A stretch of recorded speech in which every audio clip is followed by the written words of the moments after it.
Deuxième et dernier test de la trêve internationale demain soir. Premier pari perdant remboursé dans la limite de 100 € grâce à mon lien en description. Conditions pour jouer en bas de l'écran. Allez, suivre ces Allemands d'entrée et il faut monter peut-être dessus parce qu'il va frapper.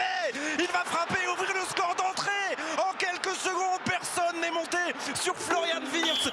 L'équipe, j'espère que vous allez bien. Aujourd'hui, j'aurais préféré qu'on se retrouve après une victoire des Bleus, mais tout le monde est au courant depuis samedi soir. L'équipe de France est malheureusement inclinée devant l'Allemagne. Il rate le premier test en vue de l'Euro 2024 pour la 150e de Deschamps sur le banc de la sélection tricolore. Je crois pas que cette défaite soit un signe d'inquiétude car il suffit de regarder en arrière pour voir que les matchs de préparation ne présagent pas forcément une mauvaise compétition. Je rappelle qu'avant la Coupe du Monde 2022, la bande Mbappé clôturait la phase de groupe de Ligue des Nations à la 3e place avec 3 défaites, dont 2 face au Danemark. Par contre, personne dira que les Bleus ont montré un visage rassurant, au contraire. La Mannschaft aura dominé une équipe de France sans Griezmann de fond en comble et les premières secondes avec l'ouverture du score de Florian Wirtz n'étaient que le début d'une soirée difficile qui nécessite sans doute une plus grande remise en question que d'habitude à 24 heures du test face au Chili. En parlant de l'ouverture du score de Florian Wirtz, je crois que beaucoup en garderont le souvenir, même si l'aspect amical enlève souvent du crédit à l'histoire. Le but en à peine 7 secondes du joueur de Leverkusen intervenait à quelques heures d'intervalle de celui de Baumgartner en 6 secondes, comme pour confirmer que ce genre d'exploit devient de plus en plus commun dans le foot moderne. Les supporters parisiens pourraient par exemple ressortir la combinaison concrétisée par Mbappé contre Lille la saison dernière. Vous avez compris, grâce au titre où je voulais en venir, je me suis amusé à chercher les buts les plus rapides mais uniquement des sélections nationales pour réaliser un top 10 par thème avec le but le plus rapide de l'équipe de France, de la Coupe du Monde, de l'Euro, etc.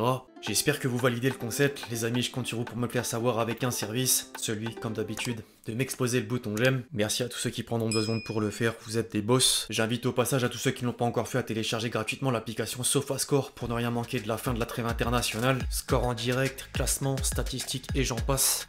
Le lien est disponible en description. Je vais peut-être moins parler qu'en intro parce que là ça fait beaucoup de blabla. Plus sérieusement les amis, on lance les hostilités, je vous pose une question. Est-ce que vous savez quel est le but le plus rapide de l'histoire de l'Euro? Non, j'imagine. Vous allez savoir désormais qu'il revient à un joueur russe du nom de Dmitry Kirichenko. A priori personne ne le connaît car il a passé l'entièreté de sa carrière de 94 à 2013 dans le championnat russe. Mais c'est bel et bien lui qui détient le record grâce à un but en phase de groupe de l'Euro 2024 face à la Grèce, futur vainqueur de la compétition en à peine 1 minute 07.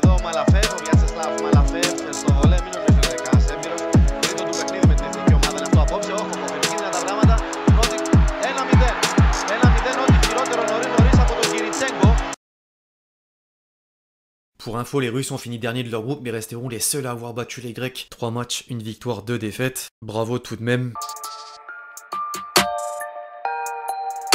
Réaliser un exploit personnel n'est pas toujours suivi d'une réussite collective et le but le plus rapide de l'équipe de France qui date de la Coupe du Monde 78 le prouve également. Le déroulement de la compétition était différent à l'époque mais l'aventure des Bleus s'est arrêtée dès le premier tour avec une 3e place de groupe derrière l'Argentine et l'Italie. Les choses avaient pourtant bien commencé avec un but de Bernard Lacombe en 30 secondes contre la Squadra Azzurra qui a renversé le match ensuite. C'est parti, les chronos sont déclenchés.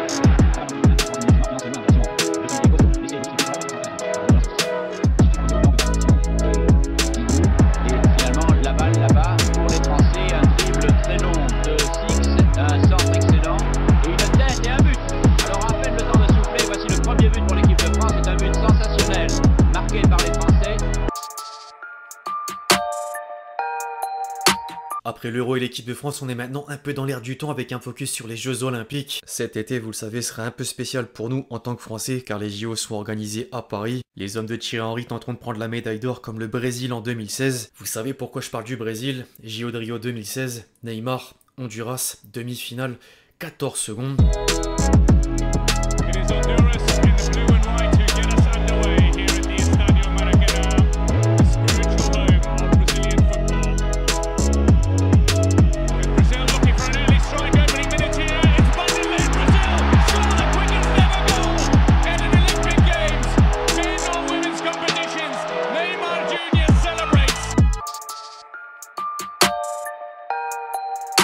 Maintenant, le prochain nom m'oblige à faire un petit clin d'œil à tous mes Turcs. Hakan Şükür fait beaucoup parler en Turquie après le début d'une carrière politique en 2011 et une posture d'opposition à Erdogan qui l'aura poussé à fuir le pays en 2015 et même figuré dans la liste des terroristes recherchés depuis janvier 2023. Avant une retraite pour le moins particulière, il avait laissé une empreinte dans le foot avec 3 passages à Galatasaray, une escale en Italie dont une saison à l'Inter au tout début des années 2000, mais surtout un parcours notable en Coupe du Monde 2002 avec un dernier carré face au Brésil et une défaite sur le plus petit des scores, Ronaldo R9 étant le buteur adverse. Hakan Şükür embellissait la performance des Turcs dans le match de la 3e place face à la Corée du Sud avec un but en 11 secondes, synonyme du but le plus rapide de l'histoire du mondial.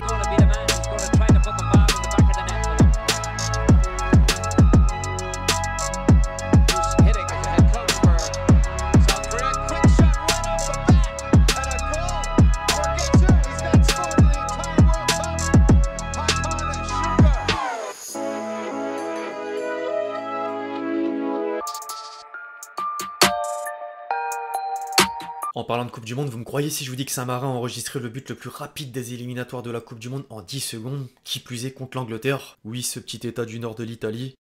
Je confirme.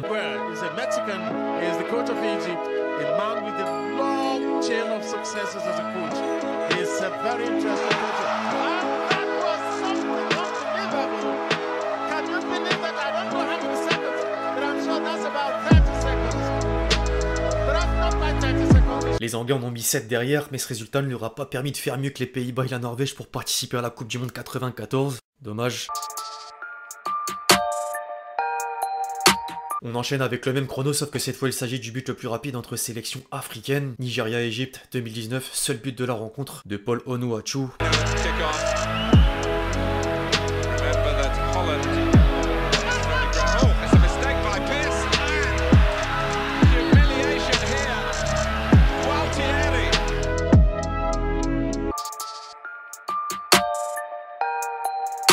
Maintenant qu'on a franchi la barre des 10 secondes, il n'y a plus trop de logique avec telle compétition ou telle sélection, car j'ai classé les meilleurs chronos possibles à proprement parler. Le premier pays n'est autre que l'Allemagne, qui reviendra effectivement ensuite. Podolski auteur d'un but en 9 secondes lors d'un match amical contre l'Équateur en 2013.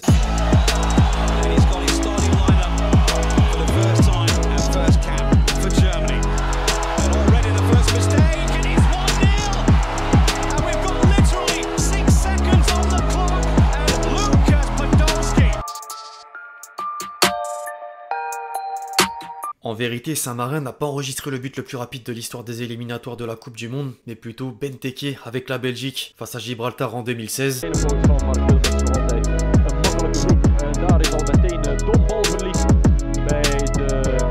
En Benteke die scoort 0-1, snelste goal ooit uit de vaderlandse voetbalgeschiedenis voor de Rode Duivels, Christian Benteke.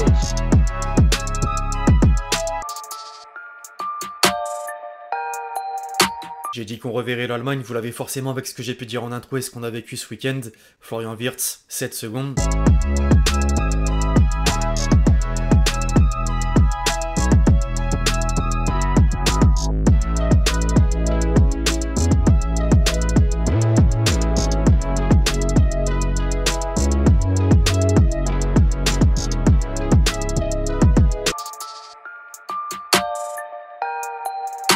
Enfin, là encore, je l'ai cité en intro, Baumgartner. Le coup d'envoi de Slovaquie-Autriche avait lieu samedi à 18 h et le joueur de Leipzig rentrait le but le plus rapide de l'histoire des sélections nationales. 6 petites secondes, une de moins donc que Florian Wirtz.